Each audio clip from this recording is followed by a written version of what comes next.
Mr. Chairman, we all know that ang breakdown ng ating pong NGCP, 40% yan is owned by the China Grid Corporation. There is a legal question in here because hindi po nagkaroon ng tunay na public offering, kundi nagkaroon ng private transaction. Bakit napakalaki yata ng dividendo na binibigay nyo sa mga shareholders ninyo? Oo, unang-una hindi naman nalulugi yung NGCP. Paano mo naman masasabi na nalulugi yung NGCP, Mr. Chair, if I may, no? 2017, ang income po ng NGCP, 20.6 billion. 2019, 20 billion. 2020, 23 billion. 2021, 23 billion. 2022, 34 billion. So, billion-billion po yung kinikita ng NGCP. So, hindi nyo po pwedeng masabi sa akin na nalulugi kayo kaya kailangan nyo po yung ganitong pagpasa. Mr. Chairman, are there parameters on that? That the, The Honorable Dan Fernandez. Mr. Chair, Attorney, the Honorable Deputy Speaker J.J. Suarez has the floor. I think that's an unfair statement to say. Sobrang nakakagulat na balita. Grabe, Congressman Dan Fernandez pinakita na. Pinakita kung paano binenta ni Duterte ang Pilipinas sa China. Ayon sa nakalap nating impormasyon, maging si Congressman J.J. Suarez na inis na. Matapos ibulgar ni Congressman Dan Fernandez, problema ng Pilipinas sa kuryente tukoy na. Tinaas pala ng mga tsekwa ang patong sa kuryente, binenta pala lahat ni Duterte ang share ng NGCP sa China. Grabe, pinakita na lahat ni Congressman Dan Fernandez, pinakita kung paano binenta ni Duterte ang Pilipinas sa China. Tara panoorin natin. May sinabi po si Congressman Dan kanina na itong mga proyekto nito, maski hindi pa po pinakikinabangan, ay binabayaran na po ng taong bayan. Can you confirm this? Meron pong, hindi naman po lahat, meron pong mga delayed projects po kasi based on our data, the third RP, for example, this is the last approved regulatory period po for NGCP 2011 to 2015. There were 65 projects included. Anim po doon, ongoing pa din, meaning hindi pa rin po tapos. 3 po doon, based on our analysis, walang data kung kailan ba nagsimula or kailan matatapos. So ito pong mga projects na to, kasama na po sa allowed revenue ni NGCP and sinisingil na po niya since Okay, teka lang, ma'am. 2011. Ito lang kasi baka hindi maintindihan ng taong bayan. Bakit sila naniningil sa isang proyektong hindi pa pinakikinabangan ng tao? Kasi common sense would dictate you pay for service. But dito, wala pang service, binabayaran mo na. So anong logic doon? Yun po kasing sistema po, yung regulatory framework governing transmission and distribution, supposed to be forward-looking po yan. Precisely. Sasubmit po nila yung mga plano nilang proyekto over the next 5 years. May budget po sila doon. Bibigyan po sila ng authority to collect based on an annual breakdown of the approved budget. So, technically, pwede po under the current framework na kahit hindi pa sila tapos, nakakapaningil silang unti-unti. But ako ma'am, ang position ko, hindi pwede yon. Kasi, unang-una, hindi naman nalulugi yung NGCP. Paano mo naman masasabi na nalulugi yung NGCP, Mr. Chair, if I may, no? Tignan mo Deputy Speaker. NGCP, this is data that I got from the Senate. I'll just go through it. 2014, ang income po ninyo, 22 billion. 2015, ang income po ng NGCP, 22 billion. 2017, ang income po ng NGCP, 20.6 billion. 2019, 20 billion. 2020, 23 billion, 2021, 23 billion, 2022, 34 billion, 2023, 23 billion.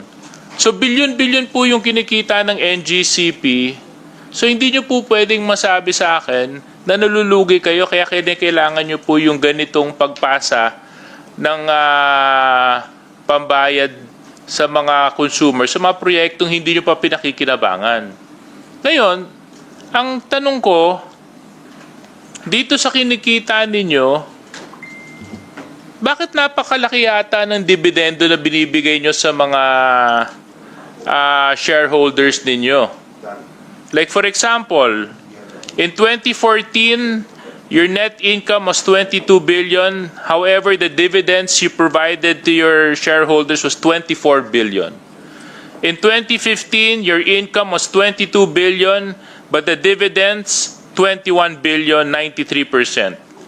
20 billion, 19 billion ang dividends ninyo. 2019, 20 billion ang kinita ninyo, 15 billion ang dividends.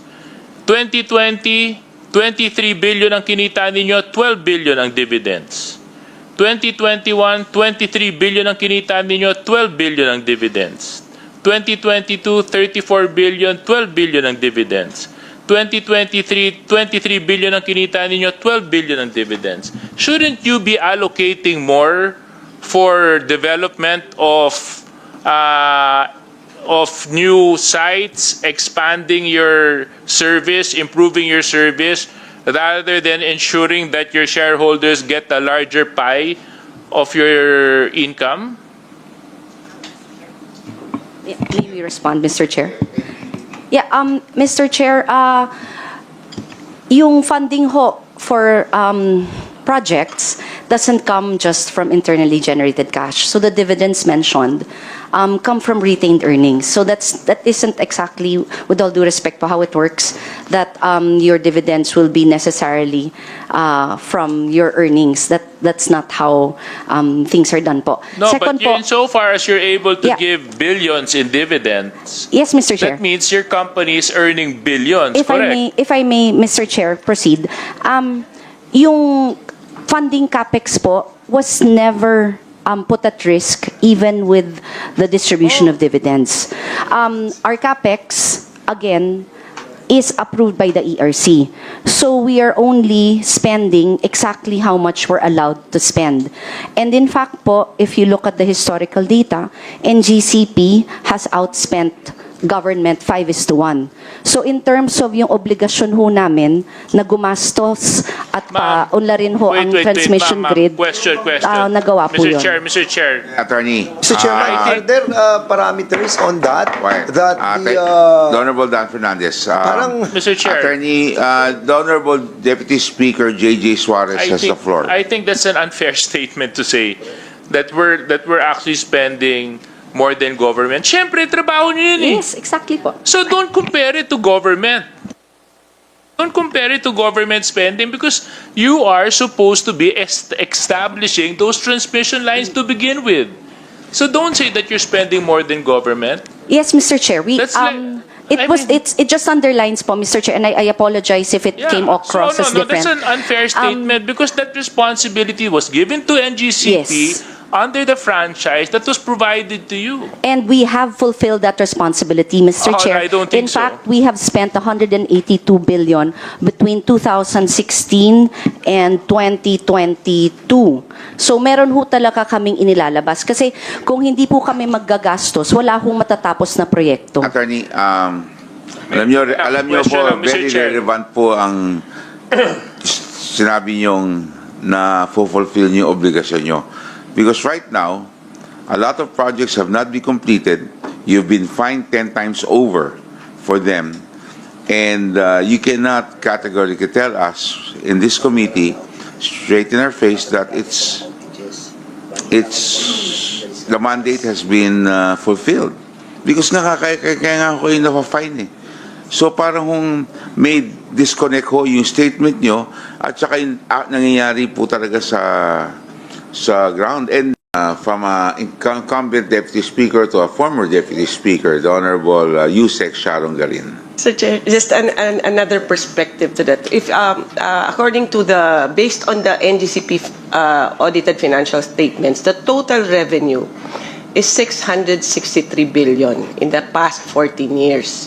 The average annual net income is 22.52 billion, and the average annual dividends, as per financial statements, is 16.86 billion, while the total net income is 315 billion, and the total dividends is 236 billion.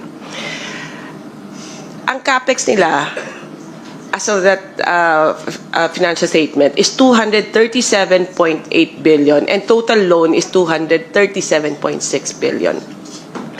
Based on the report of Transco na annual report, the total transmission asset is 544 billion compared to the above figures, and the total revenue of NGCP in the past 14 years is 663 billion. Therefore, it has exceeded the valuation of the total transmission asset of Transco of 544 billion. The total concession fee paid by NGCP in the past 16 years is 203.62 billion.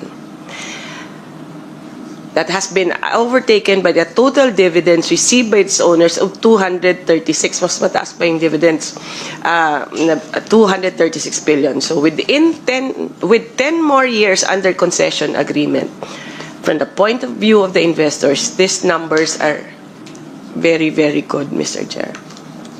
Thank you very much. Thank you. So in other words, Sharon Karin. The Honorable Dan Fernandez is recognized. so in other words, Mr. Chairman, kasi yung concession fees po nila, no, na babayaran nila in 20 years, 168.9 billion yung kanilang kontrata. Pero yung kinita nila, ang laki-laki na po. At ang totoo dito, yung wealth that is transferred by Transco to NGCP is not even shared to the public.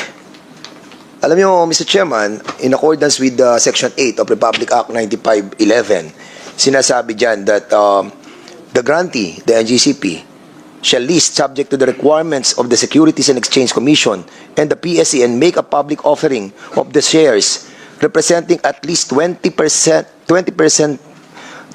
of its outstanding capital stock. So now, may we now ask, before we now proceed, no, I would like to now ask Mr. Chair, just before your question, I just want to ask something. the Honorable Deputy Speaker. I will wave to our dear Deputy Speaker, J.J. Suarez. Gusto ko lang malaman ewan ko lang kung sasagutin pa tayo ng NGCP. Maybe from DOE. Itong kinikita ba ng NGCP is taxable? Mr. Chair, based on the franchise, it's a 3% in lieu of all, whether it's national or local taxes. So you're saying they are not paying any income tax? No, sir. But Mr. Chair, I think in a better position would be ERC because sila yung So meaning Yes, the only Mr. thing that they're paying for is franchise. That's correct, Mr. And Chair. and how much percent is that? That's 3% in lieu of all taxes. 3% of gross revenues in lieu of all taxes. So ito po kasi Mr. Chair yung point ko, medyo nakakakulo ng dugo. Ang laki-laki na nga ng kinikita nila, ang laki-laki ng dividendo nila, hindi pa sila nagbabayad ng buwis kasi nasa prangkisa nila na hindi sila dapat magbayad ng buwis kasi lang mahal-mahal ng presyo ng kuryente. Dahil nagbabayad tayo sa mga proyektong hindi pa tapos. Kung kakwentahin natin, ewan ko lang kung kayang makwenta ngayon to ng DOE at saka ng ERC. Kung kakwentahin natin, magkano yung naidadagdag sa binabayad ng isang Juan de la Cruz para sa mga proyektong hindi pa tapos?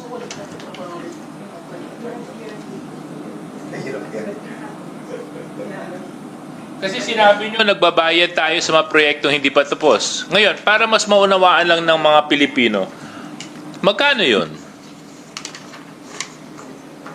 May kwenta na po ba tayo doon? Medyo mahirap pong kwentahin yun sa lahat ng project, but we can try, Mr. No, but Chair. okay. So, Chairman Di Malanta, let's say at 100 pesos. Let's say X equals 100 pesos. This is how much the Filipino people are paying. On a, let's say, how do you see it? Average number, 100 pesos. Magkano dun sa 100 pesos ay yung mga proyektong hindi pa tapos na binabayaran natin? Would you say 20%? 30%? Hindi po kasi siya 1:1, Mr. Chair. For Yes, I example, yung pong portion na binabayaran na natin pero hindi pa kompleto, mako-compute po namin yun. Pero meron din po kasing yung tinatawag nating cost of energy not served. Dahil po hindi nila nakompleto, hindi nakapasok yung generator, for example, so may cost din po yun. Yun pong consumers na hindi napagsilbihan, gumamit po ng ibang kuryente, diesel generator, for example po. Sinasama po namin yun sa computation. So yun po yung cost of alternative energy supply. May per project po, may costing po tayo dyan. So mabibigay naman po namin yun. Pero Yeah, so in billions po kasi yun, Mr. Chair. hindi kasi syempre ako nagbabayad kami ni Ana ng kuryente buwan-buwan. Eh di, ang alam kasi namin, pag nagbayad kami, base ito sa ginamit namin. Kaya kami nagagalit sa bahay minsan pag naiiwan bukas ang aircon kasi nakikita namin tumataas yung metro namin, bayad sa Meralco. Kasi yun pala, may mga binabayaran tayo na hindi pala natin pinakikinabangan. Tama po ba yun? Ganun po yung nangyayari pa. Apo. That's highway robbery, ah. Mr. Chair. Yes, sorry. I think that I just wanted to point that out because, you know, we have to talk about efficiency. We need to talk about improving government services. We need to improve about, you know, bettering utilities for the Filipino, which is basic. You know, electricity is just like water. You can't live without it now. So we cannot allow such a situation where someone is definitely benefiting so much while the Filipino people continue to suffer. Mr. Chairman, hindi pa pwedeng nagastusan na ng NGCP yung proyekto na hindi naman natin nagagamit yung pinoproduce nilang energy, kinakarga na ng taong bayan. Saan ka naman nakakita na ang tollway ginagawa pero binabayaran ng tao? That is absurd. That is highly immoral. Did the NGCP applied for this application? I mean, have they applied that this project that are not yet used and useful be considered as part of the RAB? Actually, Mr. Chair, yes, they did. In fact, the total value for CAPEX applied for by NGCP was 214.6 billion pesos. Okay, NGC, why did you apply for this project that are not yet used and useful? There is a universal application that all regulated entity must not charge the consumer with the properties or assets that are not yet used and useful or consumed or not have been found to be efficient yet. Mr. Chair, begging your indulgence po for the explanation. Yes, go Actually, ahead. historically, thank you, Mr. Chair. Historically po, the ERC has allowed us on an as-spent basis. Unlike po kasi an ordinary small value good that you pay before you use, these are large infrastructure capital expenditure projects po. Like an ordinary contractor po, pag nagbabayad tayo panggawa po ng bahay, hindi po yan sisingilin ng contractor at the end of the period. Attorney. Yes, Mr. Chair. You're talking If- about historical, no? Yes po. And that's the reason why we're here. Yes, we need Mr. to Chair. correct Yes, the and- wrong that was done Yes, Mr. by a Chair. public utility Yes. na katulad ng NGCP that was given the power as a concessionaire.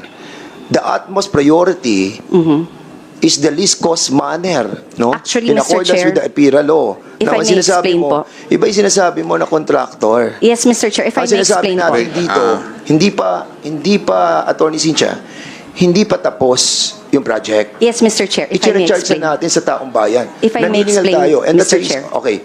And that's the reason why I interrupted you. Yes po. Kasi ang sinasabi mo, historically, ganun ang ginagawa. Yes po. Mona Lisa, is this true? I will have to differ, Mr. Chair, because historically, if the resets were done Yes. prior to the period, then you allow those amounts. Correct. But the difference is for this particular reset that we're doing, because there was no reset that Yes, tama. has happened. you cannot do a forecast. Yun nga po yung main difference namin dito. Kaya po ang ni-review namin historical period. And again, Mr. Chair, I'm speaking for the minority kasi Yes, nga po, I know. I understand. hiwalay. But that's why we cannot do an as-spent approach. Kasi po, alam na natin yung actual na ginastos, alam na natin kung alin yung projects na nagawa lang during that period. How can we still allow an as-spent approach? Hindi mo na yun mako-correct later. Kasi po, dati po, allow mo yung forecast, then you do an annual verification. Ginastos mo ba talaga yung sinabi mong ginastos for this year? Nabuo mo ba yung projects na sabi mong bubuin mo for this year? Pag hindi, may adjustment po yon on an annual Correct. basis. But that cannot be done now. Okay, Kasi po naintindihan ko tapos yan, na. Mona Lisa. Thank you so, very much. Sa desisyon nyo, nagbotohan kayo dito. So, ano naging boto? 3-2 po, Mr. So, kayo ang bumoto na hindi nyo pinapayagan na yung mga proyekto na hindi pa tapos ay mapasama doon sa asset na kung saan regulatory asset base para mapasama doon sa opening RAB para sa fourth regulatory period. And this entails almost 25 billion na additional para po doon sa ating CAPEX. At kapag nagdagdag tayo ng 25 billion sa CAPEX, magagalaw ang weighted average cost of capital na 10.3. Am I correct? Kasi Magagalaw po yung magagalaw siya. product. Kasi multiplier po si WACC dun sa Of course. ano. And that's the reason why medyo ano ako dito, medyo wary ako doon sa sitwasyon because you have said a while ago that our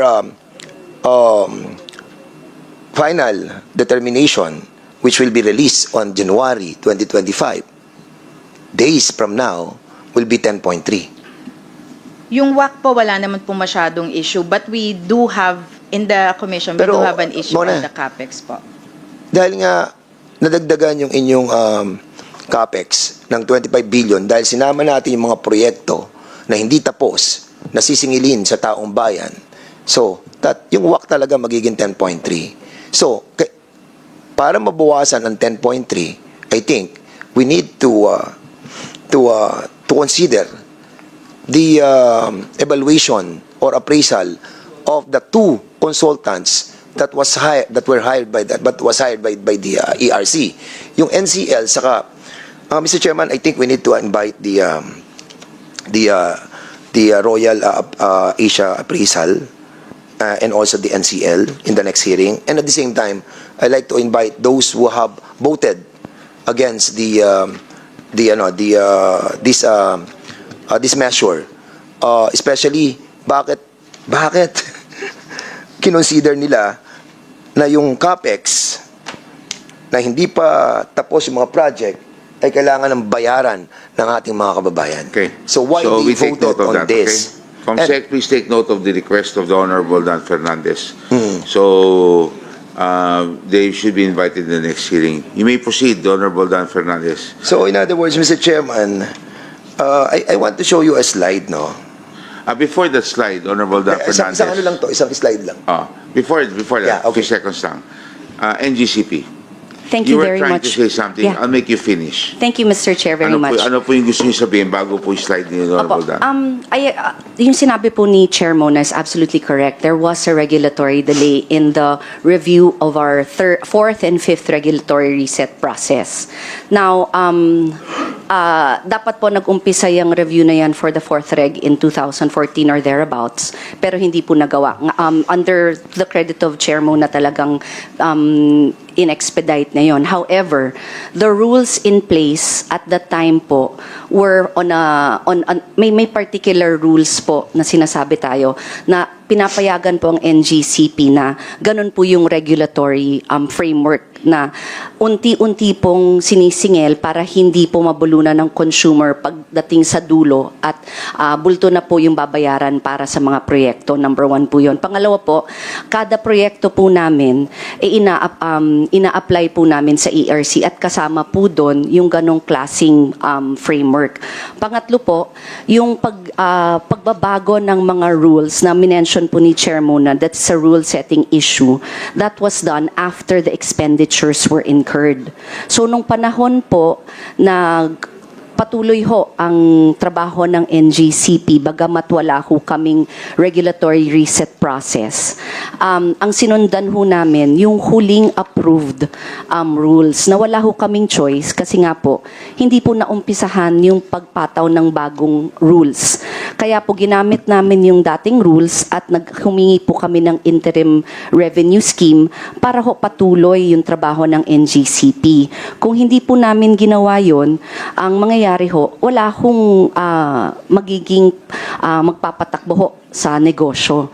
Kaya again po, it is what it is. Nag-delay na po talaga ng almost more than 10 years, around 10 years ang regulatory reset process.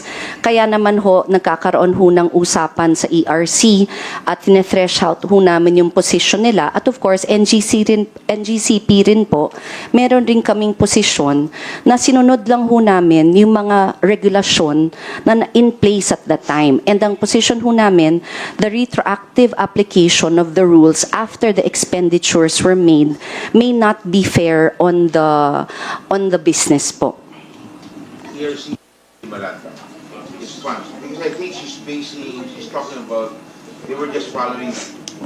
She was, basically what she was saying, NGCP was saying was, they were just following what the rules dictated. Walang ganun. So please respond. Sige po. Baka po, I will explain po the reasoning of ERC. The regulatory reset rules po apply for a particular regulatory period. Paglampas po nung regulatory period na yon, meron talagang Actual. vacuum in the law.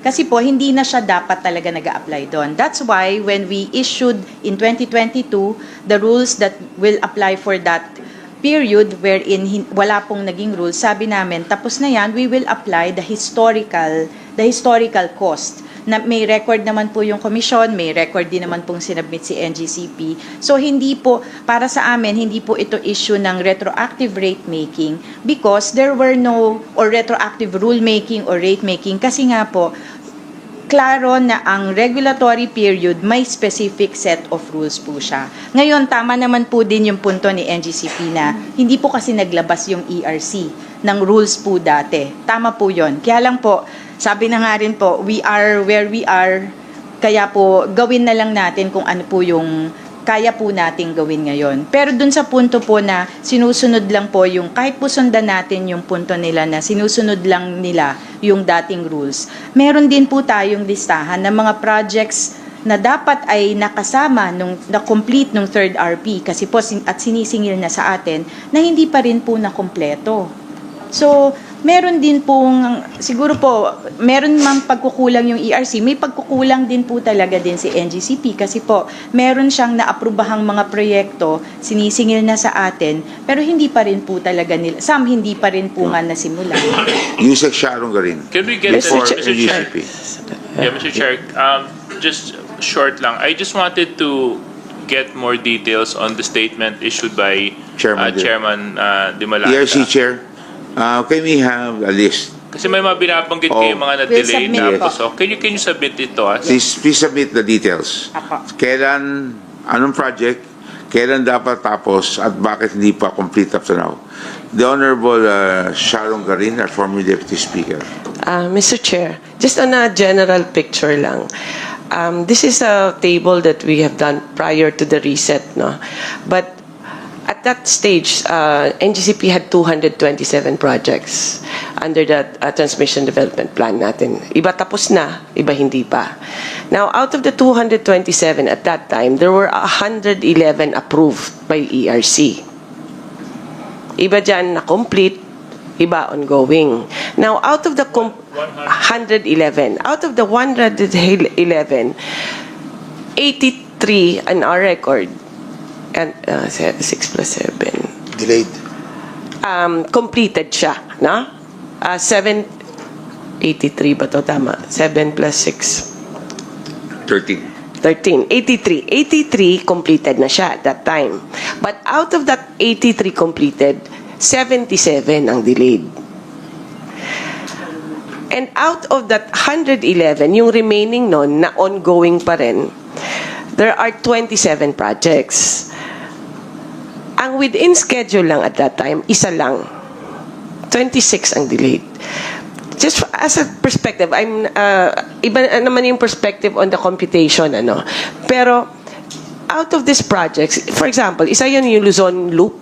Na-approve na yun mga 20, I'm not sure, maybe ERC can be more specific on that, 27 or 2019, ano. Nacha-charge na yan eh.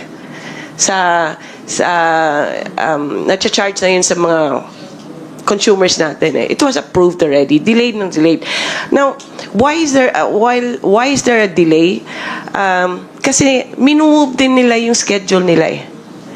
Ang TDP kasi dapat yan ideally every year or regular ang ano. Kaya lang every formulation naman ng TDP na pinapasa sa DOE, recent na kami naka-review kasi recent lang kami nag-umpisa on this administration. Minumove din yung target date ng completion. Halimbawa, yung Hermosa San Jose na yan, yung isang major natin, mga 8 beses na yan na delay, na move every time. Every year, ginagalaw. Or the Mindanao Visayas connection. Yan, ilang beses din yan minumove yung ano. Kaya moving target din siya.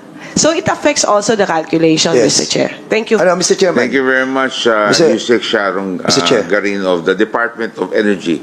Yes. So can we Very- have a list of that data? Mr. Chairman, the Going reason... back to, I think the Honorable, nakikita na natin, the Honorable Dan Fernandez, si Honorable J.J. Suarez requested from a list from ERC. May we also have a list, as you have stated earlier, the project, the delay, and the cost of delay. Thank you very much. The Honorable Dan Mr. Chairman, Fernandez is recognized. bakit tayo nadidelay sa project ng mga NGCP? Tama yung sinasabi ni Yusek Sharon Garin eh. Move sila ng time of completion. Umaabot ng 8-10 years yung mga projects. Why? Kasi according sa NGCP audited financial statements, NGCP na mismo to, mula 2009 hanggang 2018 pa lang, Mr. Chairman, ang kanilang payout sa kanilang mga dividends is 91%. Kung kumita sila ng 205 billion, 205 billion, 928 million ang kinita nila, net income from 2009 to 2018, 187 billion goes to cash dividend. Kung may cash dividend yan, pumunta sa mga shareholder yan, paano yun yung project? That's the reason. Kaya tama si Yusek Sharon Garin. Madidelay talaga. I-move ng NGCP yung mga kanilang completion date para ma-accommodate nila yung kita nila. Hindi sila hindi sila nagbibigay ng malaking pondo para sa mga proyekto. Kaya tayo nagkakaroon ng deficiency sa energy because of the delay of the projects. Now, delayed na nga yung project. Tapos ipakakarga mo sa taong bayan? Pakakarga nyo sa taong bayan yung mga hindi nyo natatapos ng mga proyekto? Is that correct? NGCP. Yeah. Thank you, Mr. Okay, Chair. I think the question is, not only is it correct, is it fair? Is it just? Again, Mr. Chair, these are large capex projects. For example, just to because of the delay in the final determination, one of the largest tickets, I'll just mention two po, in Cebu Negros Panay, that cost NGCP 72 billion. However, we are only allocated 144 billion allowed to be recovered. So that's less than 1% recovery. Another large ticket project, the Hermosa San Jose, 21 billion po ang cost niyan. However, we were only Mr. allowed Chairman, this is a deception. May I finish, This is a Mr. Chair? deception. Alam niyo yung sinasabi nito si Atty. Cynthia is for us to be confused. Ang sinasabi natin, yung mga project, tapusin nyo, saka namin babayaran. Yun Ang nga, Mr. sinasabi Chair. nyo, 100 billion, hindi kayo inapruban. Dahil hindi nyo tinatapos ang proyekto. Tapos na po That's siya, the reason Mr. Chair. why. Mr. So- Chairman, this has been for so many years. Ganyan ang policy ng NGCP. Yeah. And they are in violation. At ina-abuse po nila yung authority that was given to this committee. As a matter of fact, Mr. Chairman, yung pong napakasimple ng tinatanong natin sa kanila. Tapusin nyo project, maging use and useful siya, ma-commission siya, then, sa taong bayan, babayaran yan. Yeah. Yung Mr. tanong Chair. simple. Honorable- yes. Now, ang Yeah, tanong, Mr. Mr. Chair. Chairman, why did the ERC decided, the majority, ilan ba majority nyo? 3? Yeah. They have decided Three na out of isama as spent or isama yung mga project na hindi tapos isama doon po sa babayaran ng taong bayan. Thank you.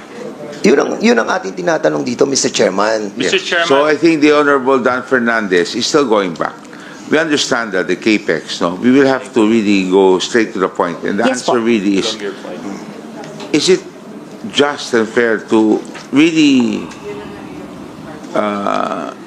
impose and ask the consumers to pay for something that is still not operating? I think that's a statement. Mr. Chair, our statement is for those two projects I was mentioning, if I had been allowed to finish, those are actually commissioned, completed, and were in fact this year inaugurated by the President of the Philippines himself. Yes, ma'am. Yes We po, are- and those po, again, more than 100 billion po ang cost ng mga projects na yun. Correct. Yet our recovery for that is less than 1%. So it's what my point po here in saying po, it may not entirely be accurate that in all cases NGCP is collecting for projects that are not yet useful or being But used. how can you, Attorney, how can you say that when, I mean, ERC has already stated that's what you're doing. My point lang, Mr. Chair, is that Okay, fine, you completed some of your Yes, projects. correct no? po. Pero, ang inaano nga ni Congressman Dan Fernandez, tsaka substantiated ng ating resource persons na you're collecting even though hindi tapos. Again- At yan ay pinapas taong bayan. Doon ho lang muna tayo Sige umikot po. ho sa usapan. Huwag mo natin pag-usapan, dumating ho si Presidente, huwag mo natin Sige po. pag-usapan ho yan. Diyan ho muna Ang tayo. punto po namin doon is yan po yung dinatnan naming patakaran nung pumasok po ka sa negosyo. Ngayon po, yan po yung pinapasok namin na nung nagkaroon po ng fourth regulatory period, wala pong reset na nangyari, wala pong rules. Kaya ang in-apply po ng NGCP, yung huling inaprubahan ng ERC na rules, which was for the third regulatory period. And under those rules po, ito po talaga forward-looking and allowed po yung mga action ng NGCP.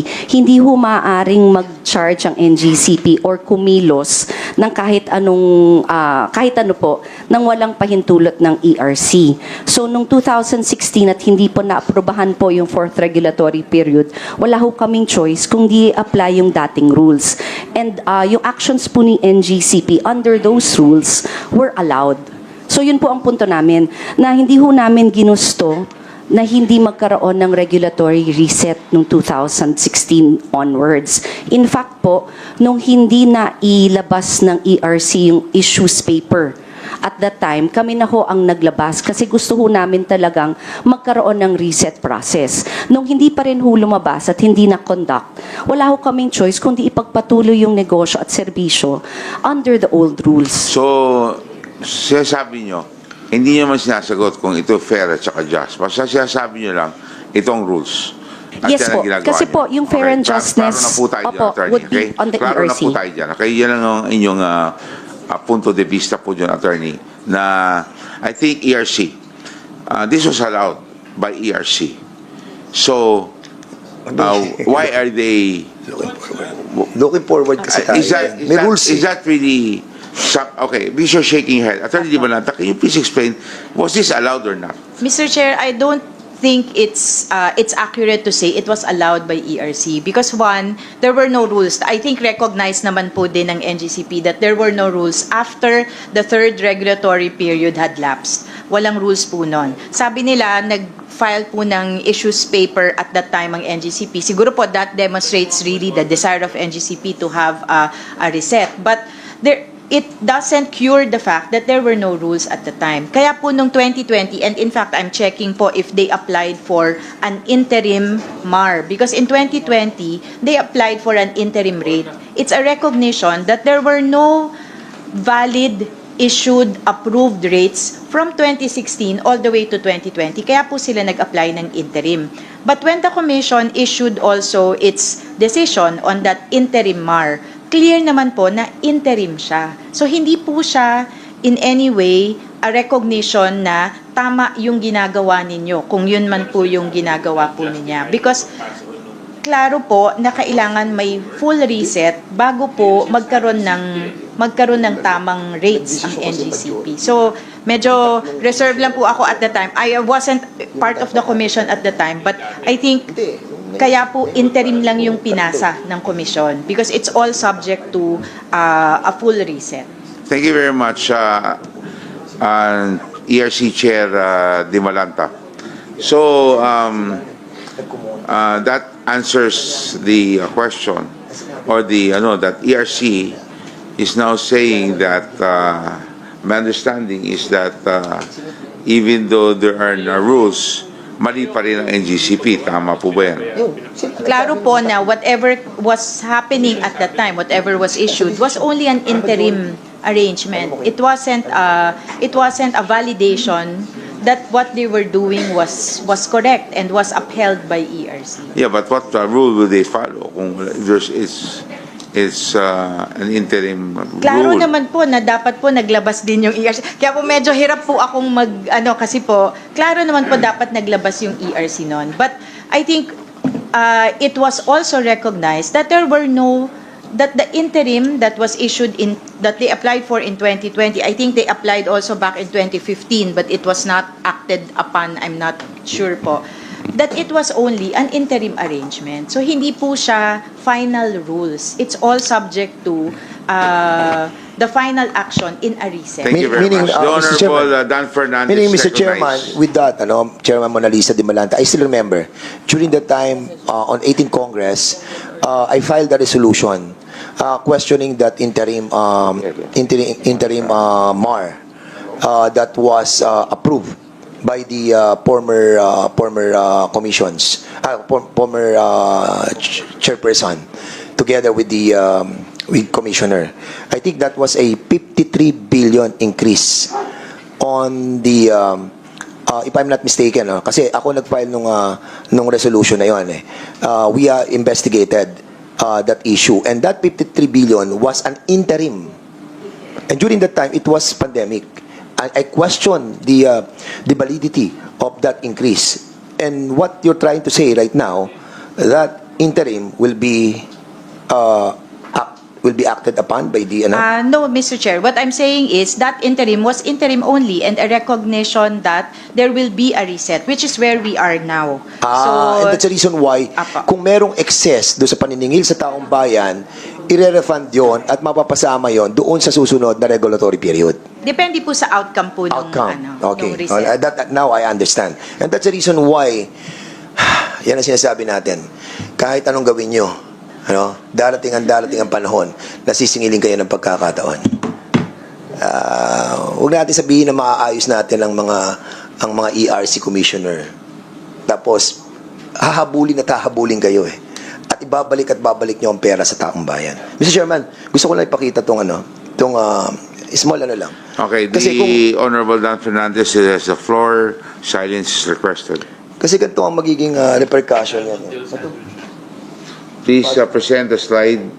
But before that, the Chair would like to recognize the Honorable J. Kong Hoon of the 1st District of Zambales. They're on Zoom. The Honorable Paulo Ortega of the 1st District of La Union, and the Honorable Amparo Maria Zamora, 2nd District of Taguig. Mr. Chairman, welcome to the hearing. Ito kasing The Honorable Fernandez. pakikita ko sa inyo is kinomission kasi ng ERC yung RAAC, yung Royal Asia Appraisal Company, and yung NCL. So kung gagamitin natin yung appraise nila doon sa mga project nila, kasi nagdesisyon sila noong September 2023, nagdesisyon ang ERC together with lahat sila nagdesisyon, pati na yung mga lahat sila na sinasabi 8.37 billion ang gagamitin natin para doon sa yung mga na-appraise na mga project. Pero nitong August 2024, nagdesisyon sila na ang gamitin ay yung dinisisyonan ng ERC, na kung saan si Chairman Mona Lisa De Malanta at si Commissioner Maceda dissented. Sabi nila hindi pa pwede na yung hindi pa natin ginagamit ng mga project ikakarga na sa taong bayan. They dissented. Pero natalo sila sa desisyon. Majority wins kumbaga sa ERC. So ngayon, ang gagamitin po natin sa August 2024, instead na 8.37 billion doon sa ating pong CAPEX is 15 billion. noong 2016. Ganon din sa 2017. 3.4 billion instead na 3.4 billion, 20.71 billion. Pagdating ng 2018, 1.58 billion, magiging 27 billion, and so forth and so forth. 2019, 1.13, magiging 31. Sa 2020, ganon din, 647 million, magiging 33 billion. In other words, Mr. Chairman, sa desisyon ng majority na yung pong mga projects will be part noong pong kanilang opening RAB for port regulatory period, that is, I think, unfair sa ating pong mga kababayan. And that's the reason why ako, personally, tutol na tutol po dahil dito. And I agree with the decision of the Commissioner, of the Chairman Di Malanta and Commissioner Maceda on dissenting on this issue. Of course, this is the power of the franchise committee. The oversight power that we have. Diba? Although they have decided, it's a constitutional body, but the power of oversight is within this committee. And we can still review that provision of spent na sinasabi ng majority na kailangan bayaran na ng taong bayan yan. Ako, I totally disagree with this, Mr. Chairman. Even the 3 commissioners have voted on this issue. I personally think that this is something that we have to really look into deeper, Mr. Chairman. But, tapos na po ako sa isyong ito. Meron po akong another issue that wanted this representation to tackle as well. Pwede po ba? Maybe, is it connected to your first issue, or would you like the Honorable J.J. Suarez first to go on with this? Mr. Chairman, ito naman po ay may kinalaman po sa kasi we have to invite also siguro yung mga involved dito, yung RAAC, yung NCL, Correct. the whole commission, and NGCP, the owner of the NGCP must be invited as well in order to shed light on this matter. Kasi medyo masyado pong detrimental to sa taong bayan eh. Imagine 25 billion po ang dadagdag mo sa CAPEX lang yan ha. It will affect the final determination that will be released by the ERC on January 2025. Nag-release Mr. po Chair, si just to... Can you please be clear? How would the 25 billion affect the whole thing? As far as the prices, it will go up, I suppose? Yes, Mr. Chair. Actually, Mr. Chair, just to clarify that the Commission is yet to finalize the final determination because we have just received the comments. So we will still sit as a body to adopt and finalize. So there is still a chance for the majority to perhaps change their its minds. Yeah. But the difference in terms po of impact on consumers, if the majority position, if the as spent position were upheld, it will result in an increase of transmission rates by at least 12 centavos for over a 12-month period. If the position of the minority, if the as completed will be adopted, there will actually be a refund of more than 1 peso for the next 12 months, which means Laki. ganun po kalaki po yung... Mr. Yung Chair. 12 centavos, what is the percentage of that? Can we talk of percentages? If it's 12 centavos, is there a percentage increase? Hindi po, it's per kilowatt hour po. Okay. So per kilowatt hour, 12 centavos per kilowatt hour. For the as completed position, it's a refund of more than 1 peso per kilowatt hour over the next 12 months. That's huge. Mr. Chair. That's huge. Okay, that's Chairman. clear. Okay, the Honorable, so it's either magtataas ng 12 centavos per kilowatt or magre-refund ng piso. Okay, bago tayo Chairman. dyan. Yan ang pag-uusapan natin sa susunod. Ngayon, ikaw bilang Pilipino, ano ang masasabi mo at reaksyon sa balitang ito? Mag-iwan ka ng komento sa ibaba at atin pong babasahin isa-isa.